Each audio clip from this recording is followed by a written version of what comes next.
In the previous classes, you have learned in flowering plants, the male gametes and the female gametes are produced in pollen grains and the embryo sac respectively. Here, both the gametes are non-motile and hence they have to be brought together for the process of fertilization. Yes, pollination is the mechanism to achieve this process. Pollination is the transfer of pollen grains from the anther to the stigma of the flower. Now we will study more about pollination. Depending on the source of pollen grains, pollination is of three types: autogamy, dichotogamy and cynogamy. Autogamy and dichotogamy are considered as self-pollination and cynogamy is cross-pollination. Autogamy is the process of transfer of pollen grains from the anther of a flower to the stigma of the same flower. In a normal flower which opens and exposes the anthers and stigma, complete autogamy is rather rare. And two conditions are essential for the complete autogamy. That is, autogamy means the transfer of the pollen grains from the one flower to the same flower. These conditions: first condition, it requires a synchrony in pollen release and stigma receptivity. That is, the pollen grains and the stigmatic surface should mature at the same time. Then only the self-pollination will take place in this condition. Second condition is the anthers and stigma should lie close to each other. If they are placed at different places, the pollen grains cannot fall on the stigmatic surface of the same flower. That is about the autogamy, the process of transfer of pollen grains from the anther of a flower to the stigma of the same flower. Certain plants like Viola, Oxalis and Commelina, they produce two types of flowers. They are chasmogamous flowers and cleistogamous flowers. Chasmogamous flowers means they have well exposed anthers and stigma. That is open flower. Second one, cleistogamous flowers. These flowers do not open at all. Always they are in the bud condition.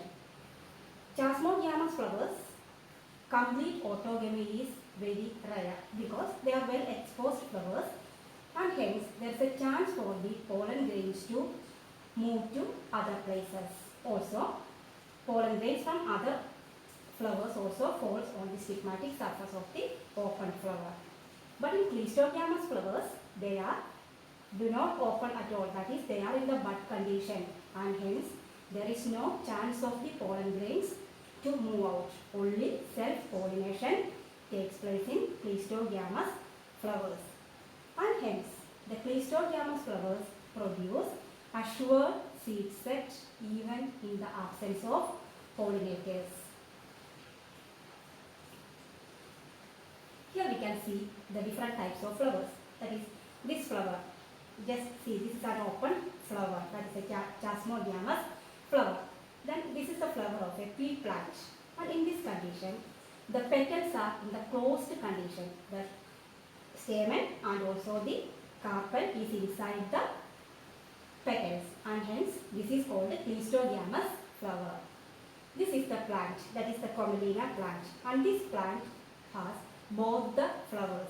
The upper part of the plant has open flowers, this is the chasmogamous flower, and the lower part has the cleistogamous flower. Both the flowers in the same plant. The second type of pollination is dichotogamy. It is the process of transfer of pollen grains from the anther to the stigma of another flower of the same plant. Genetically, dichotogamy is similar to self-pollination since the pollen grains come from the same plant. But functionally, dichotogamy resembles cross-pollination because here two flowers are involved and some agents are required for the transfer of pollen grains to the stigmatic surface. genetically heterogamy is considered as self-pollination but functionally cross-pollination. And the third type of pollination, xenogamy or cross-pollination. The transfer of pollen grains from the anther of a flower to the stigma of the flower of another plant of the same species. For this process, cross-pollination, we need different types of agents for the transfer of pollen grains, such as wind, water, insects, etc. Portions are clear to all? Yes. Go through the videos many times. Read the textbook. Okay. Thank you.